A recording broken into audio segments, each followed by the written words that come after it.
Hey everyone, and welcome to 1.21 Gigawatts. I am Peter, that is Matt.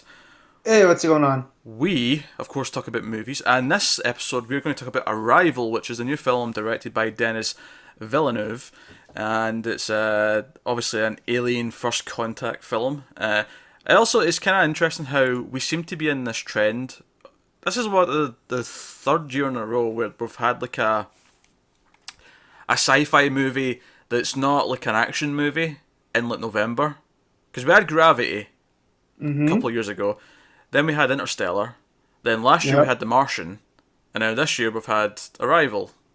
So I'm quite happy with getting these every year. I think it's a nice treat to get in this time of the year. But so we're going to talk about this. We'll start it off spoiler free in case you want to get a sense of whether or not it's any good. If you're trying to decide if you want to go see it.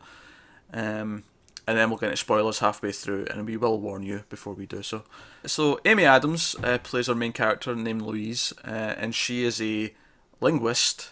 She teaches various languages and stuff. She seems to be able to speak just about anything, and she's done Yeah. like jobs in the past for like the military for translating, various things. Our other main character is Ian, played by Jeremy Renner, who is a physicist, and the reason why they're both called in is because these alien spaceships, these arcs, I think they're called, Shells. shells. Yeah, there you go. Just show up. I think it's like 12 of them all over the planet. Yep. One in America, one in the UK, one in like Australia, one in China, spread out over the world, sort of evenly Yeah. distributed. Yeah, and almost like they're far enough from each other, but not to where like that was the main thing, right? Is like two show up in Russia, but Russia's so big that it kind of makes sense, Yeah, yeah. Russia's you huge. know? Yeah, Yeah, and so like when you see them on the map, it seems like there's no rhyme or reason why they showed up because like some of them show up like right in the middle of Hong Kong or in Venezuela. But like the one that shows up in the US is like in the middle of Montana. So like that was the first mystery on why, and the reason that they go get Amy Adams, this character, what's her name, Dr. Banks, yeah, is because she can communicate with just about anything. Like she's had breakthroughs where she could, what was it, the Farsi language, yeah. right? Is like she decoded what they were saying without actually having seen them. So like the fact that the military really can't get in close with these aliens, right? Because they have all the stuff that you see in a sci-fi movie where they're going in hazmat suits and you don't want to cross contaminate. Well, Like I, so, like it's super important that her skill in this is why they go to her. Well, I think the first thing that's to mention to people if they're thinking about going to see this though is you have to kind of really get across the idea that this is not an action movie. This is not a science Yes. fiction, adventure or anything like that. This is very much a science fiction film where the main plot point, the main thing that the film is about, is trying to communicate. It's about first contact. It's about trying to understand what they're Yeah. saying to us. So imagine an entire movie about the ending of Close Encounters from the Third Kind. It's essentially kind of that idea. Yeah. Yeah. I Um, mean, the hero's a linguist, not a yeah. military like. And that's I guess my point I was trying to get is our two heroes are a theoretical physicist and a linguist. Like none of them carry a sidearm. Like this isn't Kurt Russell and Stargate parading around, you know?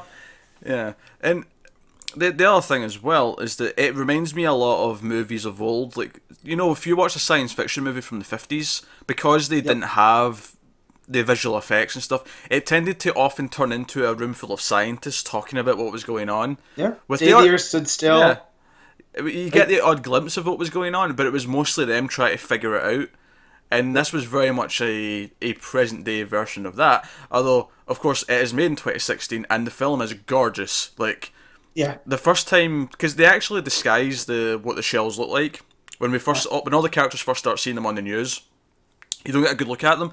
So the first time we actually go to the site in Montana, and we get this nice big aerial shot of all the mist rolling in, Yep. and it's just gorgeous stuff. Like, so it's beautiful, but the movie at its core is about a bunch of people talking and communicating and trying Yeah. to communicate with this other new presence. You know, that's what the movie's about. And see, I don't know if that's just my brain, as I find that type of stuff very engaging. Like, because I can see people going to see this that are like, oh, it's just people talking. But I was like, yeah, but you got to listen to what they're saying. You know, it was almost, to me, it was like this was I want to say a TED talk, but like how you would go about communicating with aliens. You know, like there are steps that they go through, and it's not just take me to your leader. You know, they can't communicate with us. We can't communicate with them. So we have to meet in the middle. Yeah. And then, and I like seeing that, and I like how they brought in the physicist and Jeremy Renner's character to kind of counterbalance the linguist. Yeah, because You know, especially since math is kind of a language that everyone kind of speaks. It's you know, it's the same Yep. no matter where you go to an extent. Yep. And it's funny because they even have Forrest Whitaker's character, who's like the colonel who's like overseeing Yep. them from the military, and he's even like he's almost the character from the action movies where he's like, I want these answers, and she's like, no, we can't get there yet. There's steps, Yeah. baby steps, and they sort of address that, and it's a much more personal journey because a lot of it, because we get a lot of her backstory as well. You know, we find out that she's lost a daughter and all that, and that Yeah. plays into her character. There's a lot of character stuff going on with her and how this is affecting her. And Yep. that kind of plays out throughout the movie. And it is very much a character piece. And, you know, again, it's about communicating. It is not a... I mean, I'm not going to say there isn't some kind of threat, but it's not your typical aliens are going to blow us up at the end. We have to stop it. no, kind of thing. and I like that because we had to go sit through Independence Day 2, which is the complete opposite of this. You know, like, and I don't know if I'm just maturing or what, or if you're having an effect on me, but I enjoyed this much more than Independence Day. Oh, of course, yeah, this was much better. Just well, yeah, but I could see like I like fun actiony, yeah. good times. Sure, Yeah, but here I like the measured approach to it. I mean, coming from Sicario, which I know you weren't a big fan of, which had the same because it's the same director, Denis Villeneuve, and This is the third movie of his I've seen. I've seen Prisoners and I've seen Sicario and now this. Yeah. This is probably my favourite of the three. yeah, that's fair. I still need to see Prisoners. You told me the ending because I asked. Yeah. Because I needed to know. Prisoners is pretty good. Prisoners is a good movie. Sicario for me, it was well shot. It was well directed. Like, you know, I could tell there was like someone who knew what they were doing behind the camera. I just didn't care for the story or the characters, and I just couldn't get into it. So, but from what I'm getting from him, and not seeing Prisoners, but seeing Sicario on Arrival, is that's his style. Is he's very measured and very methodical, but not in the mechanical way. Because again, there is beauty to his shots. You know, like you're talking about when we're introduced to the shells, and we see their size, like out in the middle of nowhere in Montana, with the mist rolling in, and you know, even someone that's mechanical doesn't pull that off well. Even the build up to the first time, like, you know, because everything's from Louise and Ian's perspectives. Like, everything's from them. So, like, the first time we go inside is when they first go inside, and like when they're like driving out, because obviously they've got a perimeter around the shell, and they drive up, and they're in their suits, and there's this slow build. Everything the first time they go in, it takes like 10 minutes to get in, and every minute of it is good because it's tension building. It's like suspense. But not suspense in that there's necessarily a sense of danger. It's just this sense of we're getting into the unknown, and that's kind of in a very interesting way. It's a very old school sci-fi feeling where it feels like an episode of Star Trek where they're going into somewhere they've never been before, or something like that. Yeah, and when they get in there, and the perspective changes, I thought that was a really well done camera trick.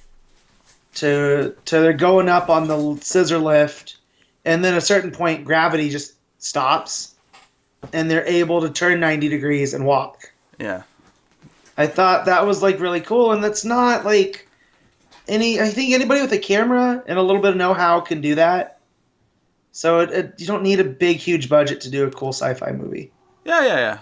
Sci-fi at its core is about ideas, and this movie's full of ideas more than it is about action and stuff. I don't want to stay in spoiler-free territory for too much longer because I feel like most of the interesting stuff is deep in spoiler territory. It is, and I've almost spoiled things like 3 times. Yeah. I'm You have trying to talk around them. You have to watch yourself. But yeah, the film is beautiful. The performances are very, very good, especially, of course, Amy Adams, who She's, is carrying the she's entire solid. movie. Don't get me wrong, like Jeremy Renner's good, Forrest Whitaker's good. They support her because they're supporting cast, but she's the one carrying the movie, and Yeah, it's her movie though. it's Like it's Louise Banks' story. yeah, it's and So do you know what the funny thing about it is though? Two films this year came out with Amy Adams and an alien, right? And only one of them was uplifting and somewhat hopeful, and it was not the one with Superman. no. Well, even in like I was like, oh look, it's Amy Adams going up to a spaceship again. Yeah, But yeah. this time it makes sense why she's there. Like she's a linguist, not a reporter. So, you know, Do you know what's funny? Actually, you brought up Independence Day. It just so much of this movie is about how we actually can somehow communicate. But in Independence Day, he just like hooks up with an Apple computer and just yeah. it connects. Ah, there we go. Yeah. Ones and Because zeros. Yeah, yeah, because action movie logic, yeah. you know?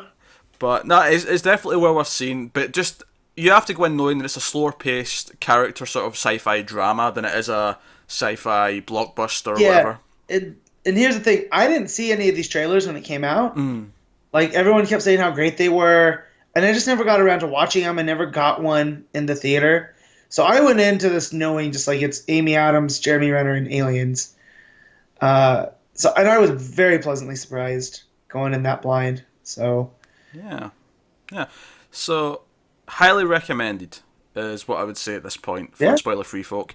So we're going to go into spoilers now though, because I feel like so much of the interesting stuff is spoilers. So full spoilers for Arrival from this point on, and I really mean that. Like super warning here. There's a lot of big ideas that come into play, and as a spoiler to know any of them before you go we're in. we're going 90 degrees from the scissor lift now. So like, if you don't want to know, stay on the ground in spoiler-free territory. We're going up to the spaceship. Yeah. So, where to begin with this?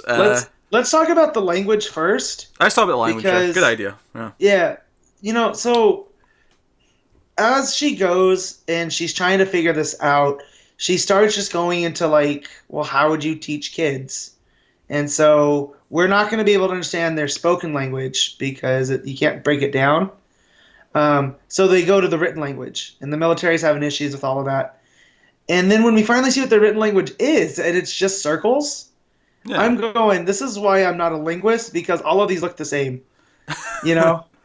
Like, Well, the fact that she was able to look at each one in the beginning before they have them all logged, so they're able to start communicating, I was like, that's really cool. Like, the way that they created the alien language. do you know what I liked about it as well though? Is that at no point along the way, because even when it got a bit more advanced and they were at a point Yeah. where they could kind of communicate, I never felt like they cheated. Like I understood how it was working. Like I understood Yep. that when we got to the point where they'd got them to like show them basic words Yeah. enough that they'd built this catalog computer that would just read what they say, put it because the way it works is each sentence would be one circle, and Yeah. there'd be different things on the circle to represent what the sentence meant. But Right. eventually they had such a catalogue of what everything meant that the computer could quickly just, put it together and Yeah. we would know what they said. And I never felt like they cheated. Obviously there was like jumps ahead in time. The idea is that Yeah. the idea is that this takes place over months and months. But Well, about a month because the at the end it was like day 37. was it? Okay. I want to fair. say. Yeah. But still, you get Yeah. the sense that time has passed. In the beginning, she's not sleeping, and either is Ian, because she's so focused on wanting to figure this language out. Because you have the Chinese and Russians like amping up hostilities because the way that so when she went in as a linguist, she went in with the let's try to understand each other. You had the Chinese going in like it was a game, so there was opposition. So when she decodes the keyword weapon, the Chinese start freaking out, which is understandable because these aliens come in, you don't know what they want, and they start talking about a weapon. Well, this is the You whole know? theme of the movie. The whole thing, like I say, it's Yeah, all about It's communication communication. and understanding each other, and how you don't just jump to conclusions. You try to find middle ground. Right. So, but now there's this race against the clock that we need to figure out why. Like, what does this mean? Because weapon could be tool. Like, I liked how they pointed that out. Like a hammer. A hammer could be a weapon, but most of the time it's used as a tool. Well, I mean, this is the thing, though, isn't it? Is that this word is said, and the military all start freaking out. They overreact. Yep. They immediately just assume it means this one thing. They're being narrow-minded. Right. Whereas she, who's a linguist, understands that there's context for certain words, and there's different meanings, and there's Yep. different ideas, and even the Right. idea that this race, this alien race, could look at this word completely differently than us. Right. Like you say, it could just be a tool, or it could just be that because of the way they've been interacting with the Chinese, and it's always been about games and about one side Right. winning. Whereas, because she even points out that's the wrong way to go about this, because then Yeah. if it's always a game, then there's always a winner and a loser, and that's maybe the wrong idea to get across. Right. Which is actually, in and of itself, is a really important message that it shouldn't be about side A versus side B, and there has to be a No. winner. That's And that's what you get from her from the very beginning. Because before she takes the job, when Forrest Whitaker comes to her, they're gonna go to this other linguist at Berkeley, and she says, "Ask him what the Sanskrit word for war means." And their differences, that's what gets her the job, because hers isn't. It's about a shared cow or something. Can't remember the exact phrasing, but his was basically an argument. yeah. And so that's what gets her the job initially with the military, and it sets her up very much as she is a scientist, in that she wants to figure this out, not that she wants to win. But of course, the message throughout the whole film with the language and communication is it's really just a parable for us, like that we need to try and communicate. It's not about standing in two opposite sides. It's about Right. actually trying to understand what each other mean, and where are we coming from, and reaching some sort of conclusion, Yeah. some sort of an agreement. Which, let's not talk about it, but I will just say, very relevant this week.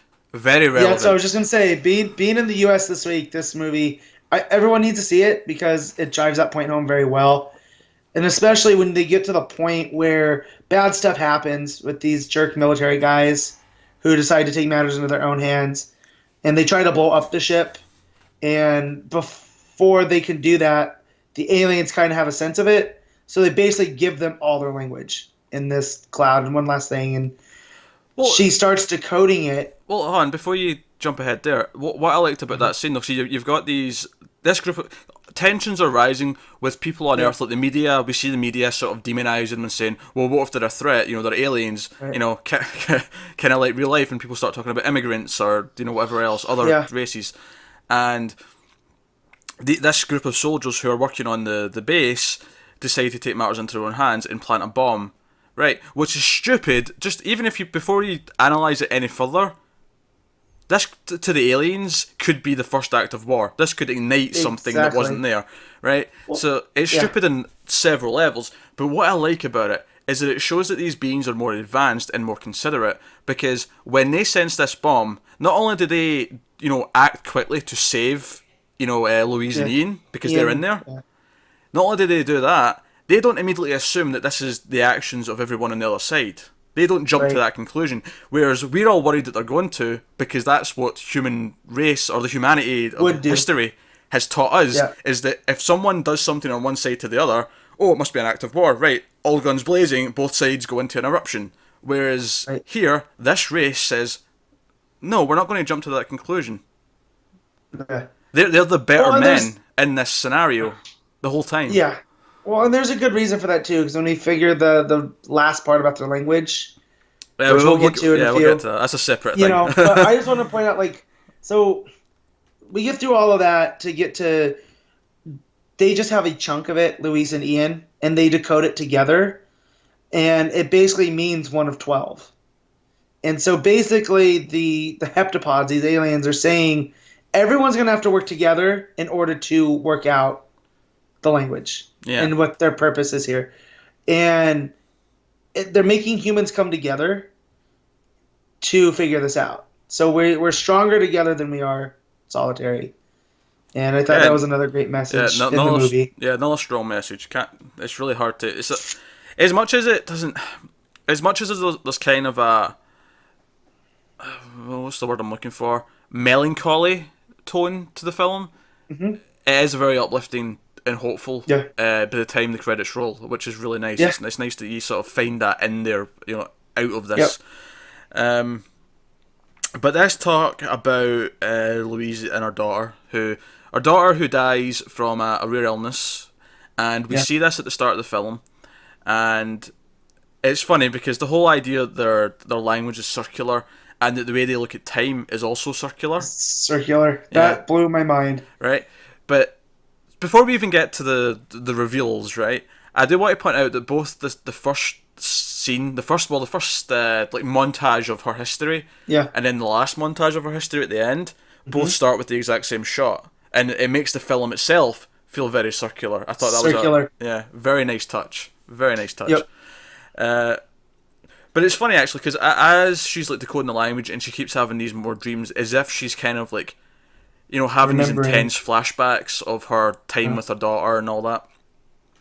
I have to admit, very quickly I was getting the idea that because of the way their language works and the way they view time, that she was starting to do it as well. And I was thinking that she was actively kind of reliving these moments. She was kind of experiencing this time. Although I was still thinking it was from her past. As was I. Yeah. Because we have we have that great moment where our daughter asks her the phrase for like a conflict where both sides kind of get like it's a win-win, but she wants a more technical term for it. Right. And in the other scene, in present day, Jeremy Renner calls it a no zero sum game, which I've never heard before, but I remember it now. Yeah. But Yeah. I've heard that phrase before. yeah, but it cuts back to the daughter and in that scene, and she's like, wait a minute, no zero sum game, and she's like, thanks mom, and I'm like, all right, so they've just confirmed this is a thing. And at this point, I want to talk about a couple of things that this movie actually. If I'm going to criticize this movie for anything, It's in this aspect, it's right? well, it isn't. It isn't. I don't actually have any problems with what it's doing. I just No, want me to. neither. It's just that it's kind of like three different things that I've seen in other places before. Okay. I won't get into too many spoilers for these other things, but there was at least two different things from Lost that I was reminded of during this movie, and then also a little bit of Interstellar actually, with the whole idea Yeah. of the time. That was my thing, which makes sense because if they're looking at it through theoretical physics and time loops and whatnot, which that's big right now from what I understand in the physics community. So I get the crossover, but what are these lost ones? Because I didn't pick up on those. Well, it was two things that so that whole scene where she like hears it in present day, and then at the time I thought it was a flash, in the past, and and she says no zero sum game to her daughter. That reminded me a lot of a couple of Desmond scenes from Lost. I don't want to get too specific if you've not watched Lost. Yeah. Where it's like cutting between the two timelines, but she's kind of like in both at the same time. I'll see you in another life, brother. Yeah. That type stuff. Yeah, like that was really reminded me of that. But then the final reveal, when Amy says, "Who is this girl?" and it turns out that all of this daughter stuff is actually in the future. That was very reminiscent of a season finale of Lost. Yeah. Very reminiscent, and that was probably my favorite episode of that show. So I immediately thought of that Man. when this came Wow. up. Yeah, now that you pointed out, I can see that. Yeah. But I wasn't thinking it at the time. Now, I don't want to criticize it too much for this because, sci-fi borrows ideas from each other and obviously similar things are going to pop up. But it was something that sort of like occurred to me. I'm like, this is really good, but it might feel a little bit more special if I hadn't seen like some of these core ideas like popping up elsewhere, before. Yeah, for me, like the time thing started like when you get to the part with the phone call, it started to feel like Bill and Ted to me. So where they're like, don't forget to hide the key. All right, I won't forget. And then he has the key. And it got a little of the timey-wimey type thing. So It didn't. I think. Yeah. Okay, so the actual plot stuff that happens towards the end, when all of the countries are about to attack the ships because they believe them to be a threat, and they've all broke down. This is a big plot point actually that goes along with the message, is that halfway through the movie, because for the first half of the movie, all the countries are sort of coordinating through the UN, but halfway through the movie it breaks down and they all stop talking to each other. Yeah, so China and Russia pull, and then their allies pull, and then the U.S. decides, well, we're gonna pull, and they disconnect from everybody else. Yeah, So now everybody's working blind, and yeah, there's no communication, and that's when it seems like it's at its most dire, yeah. This is right? like this is kind of your end of Act Two. Things are at its worst. Yeah, Like we're going to yeah, have this like big giant intergalactic war apocalyptic thing, but we never actually have to see any of it. It's all from this like one location, which I really like. I like hmm this kind of sci-fi where it's all ideas, it's all out there, but we're in here like focusing on the main players.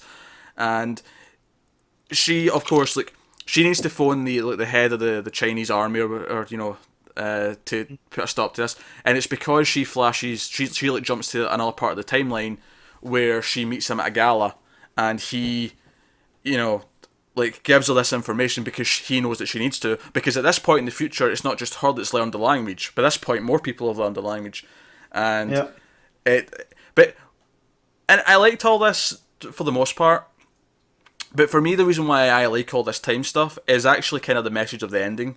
The idea that Louise, even though she knows that her daughter will get sick and He's gonna die get sick. while she's a teenager, and while she's only going to have like 13, 14 years with her, when Jeremy Renner, like, because it's, you kind of find, you realise like throughout the movie that he's probably the father, once you realise it's Yeah, in the future, and that he left because he couldn't accept that he was being told by her that she was going to get sick and die. and there's nothing they can do about it. Yeah. But at Yeah, the end of the movie, it's all like cutting between, the end of this current day crisis where they're sort of just kind of bonding. The night when they're in their house and like they're actually kind of like romantically involved, and he says, "You want to make a yeah. baby?" And she says yes. Like, and she says like, "Yeah, I'll say yes every time." Like the whole idea that she will do this anyway, knowing that it's doomed from the start because it's still worth it. And I hmm like that. That was kind of like, sure, Yeah, bittersweet, but life is still worth yeah. it, kind of Oh thing. yeah. I said after I watched this to some of my friends, I don't know if it's I'm getting older or what, but it doesn't take much for a good movie to make me cry. So, like, I was wiping away tears. Like, not ugly man crying like Me and Earl and the Dying Girl crying, but, Yeah, like, you were a you blubbering know, wreck at the end of that movie, I believe. yes, I was. Like, it was a rough one. And, but this, no, it's kind of a mix of sad tears and happy tears because it is that hopeful, like, yeah, this is gonna suck, but what about all the small moments that lead to it? And Yeah. that's what life's kind of about, right? But at the end of the day, we all know we're going to the same place. Like that's the great constant. But we still choose to wake up every morning and go about our business. So, some people might look at that as with a negative view. Others choose that it's Well, optimistic.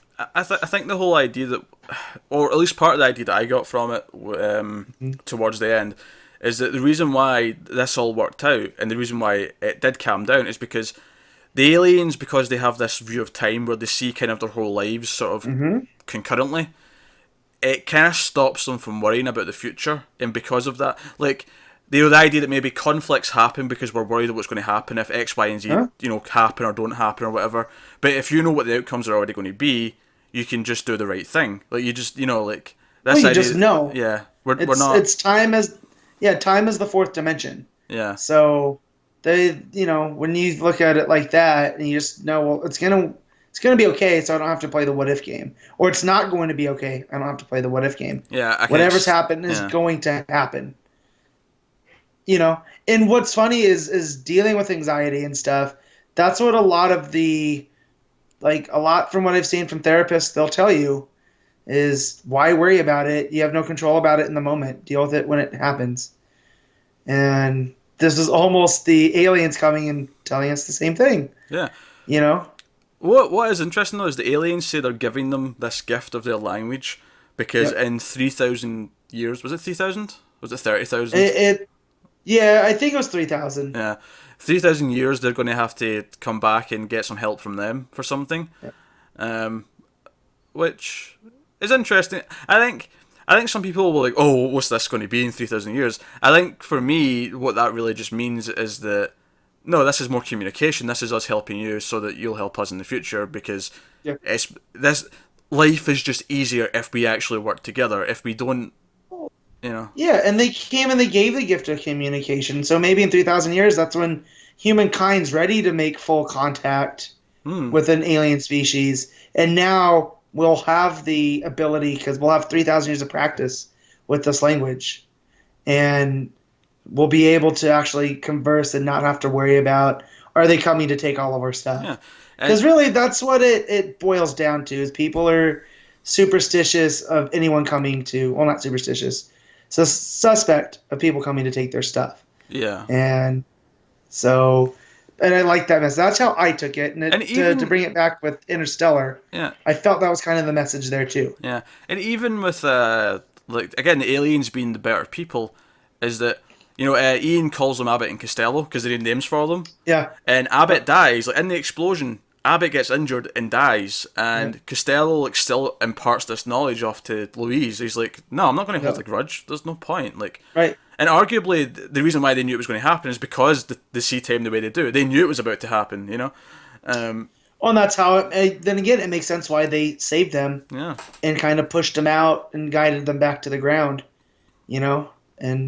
But yeah, that's the time stuff that I really, really liked, was that where time as the fourth dimension, and they can see and whatnot. It was just kind of how it came together for it to happen was kind of silly to me, but I went with it because I was enjoying the rest of the movie. You know, I'm not going to let this one little tiny thing be like, oh, well, movie's garbage now. So yeah, I mean, essentially things work out because people they get a little bit of a sneak peek that everything's going to be okay. Yeah. So things are okay. Maybe it's just a literal way of saying, just have a little bit of hope that everything's going to be okay. And you know what? Yeah. Maybe, and if everyone feels that way, maybe it will. You know. And that's how I know these aliens have never seen Game of Thrones. Because if they did, they would know that nothing is ever going to be okay. But it also, funnily enough, as we're talking about this, there's that thing out there that anytime something gets spoiled for someone, some jerk will pull up the study that spoilers people actually enjoy them, and you know that's a very subjective view of it. But this is almost like that kind of, well, if you kind of know what happens, you don't got to worry and stress about it. But at the same time, I kind of like the stress of not knowing. You know, like I don't want to know how everything ends as soon, like the new Star Wars. Yeah. I don't want to know how Rogue One. I want to see how it plays out. You know? Well, Matt, hold on. I can tell you some of it. They get the plans to the Death Star. But again, it's the little moments. I know that they're going to end up at the Death Star plans, and they're going to hand them off to the Rebel Alliance on the Tantive 4. But I want to know how they get there. And it's, again, the small moments. I can't believe you just named where they hand them off. Yeah, that's the ship at the beginning, is the Tantive 4. Oh, you Star Wars nerds, seriously. And I like Star Wars. I don't dislike Star Wars, but you Star Wars nerds are... You're telling me you don't know the name of the Alderaanian blockade runner from the beginning? No? Not only did I not know the name of it, I didn't know any of what you just said either. There's the ship that Leia's on. That's all I know. Yeah. And she's part of the Rebel Alliance. There you go, that's all I know. And a traitor. Yeah. So anyways, but again, like we were saying, it's the small moments that do matter, and that's kind of what this movie drives home. So I do recommend, if you've made it this far into non-spoiler territory and haven't seen it, then yeah, definitely go check it out. I highly recommend. Yeah, like you say, it is a small moments. It's moments of where she's with her daughter and she's playing cowboy with her, you know. Or, oh my god, that was adorable. Yeah, or, you know, it's scenes like that, and just the little slice of life moments. Because I think at the start of the movie, you could almost be lulled into this like snooty pretension. Where you're like, oh, we're getting this contrived backstory of her daughter dying. What's this got to do with the rest of the plot? Well, but it's very relevant to what's going on. Well, yeah, but see, when it started, I was like, well, what's the daughter have to do with anything? Like, and I kept that in the back of my mind, and then as the movie kept going, and you started getting more and more of it, you know.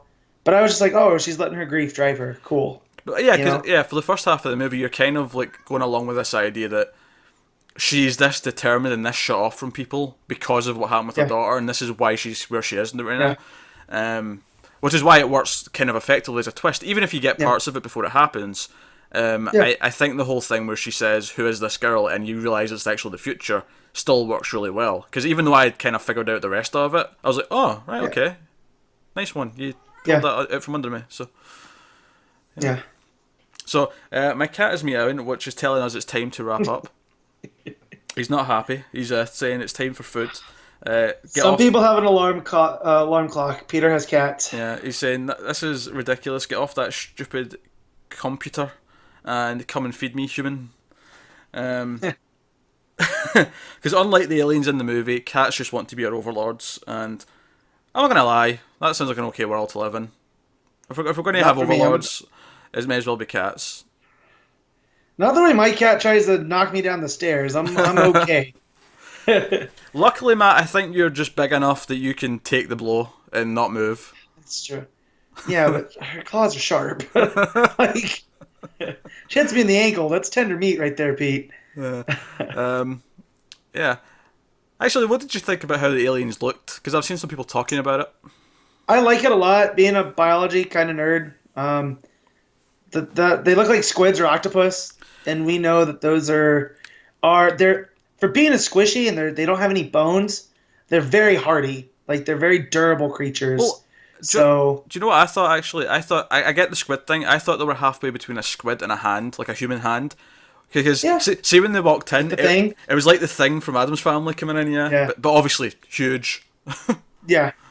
I also got like elephant vibes from them with the way that their hands kind of just hung like trunks, and I like seeing new alien designs that aren't humanoid because I always like to see what's going to happen, and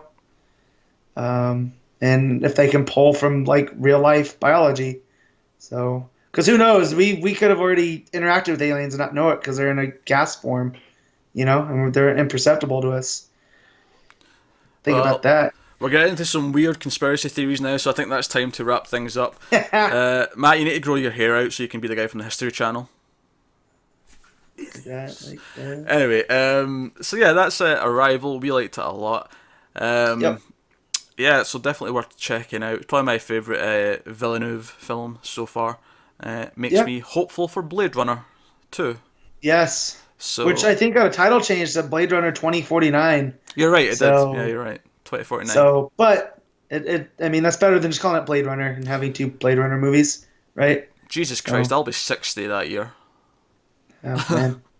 I'll be 64, so... Suck it, man. I don't want to think about that. See, if we don't have flying cars by 2049, I'm going to be pissed. Well, I'll have a replicant by then, hopefully. And he can do all the stuff that I need to. That said, at least the self-driving cars should be well underway by then, because we're already testing those, Yeah, true. My plan to not bother to learn to drive is paying dividends in a few years, just let me tell you. Paying dividends. Oh, man. Alright, guys, thank you very much for watching. Let us know what you think of Arrival in the comments below. Like and subscribe. Yes, please. And all that stuff. It helps us out a lot if you do. Check out the other stuff we do. Of course, me and Timmy do horror movie reviews every week on streams after midnight. Obviously, there's a bunch of TV reviews that go up on a regular basis, almost every day. And of course, we have the DC Comics podcast, Comics from the Multiverse, which we do every Saturday. So thank you very much. Check all that stuff out. Keep watching movies, guys. And I believe next week we will see you for Fantastic Beasts and Where to Find Them. So Matt can be a Harry Potter nerd next week and geek out, and I will play the everyman who's kind of interested but not super. Yeah. So A muggle. yeah, Dirty, I'm a filthy muggle. Yeah, that's a good point. Yeah, I'm a muggle. No, actually no. In this one, it's Nomad. Nomad. Yeah, but you're not American, so you'd still be a muggle. I'd be a True. nomad. Yeah. Anyways, that's for next week. It just sounds like so close to talking about a vagina. That's my problem with that word. She didn't think about it that well. Muggle sounds great, but of course, American language has to, which I know it's English, but American's kind of its own dialect. Because they gotta go and clunk it up. I almost want like females to start calling men novages. Oh man! All right. I'm sorry, well, guys. Thanks for listening. End of the week. I'm loopy. Thank you very much, guys. We'll see you next time. Silencio.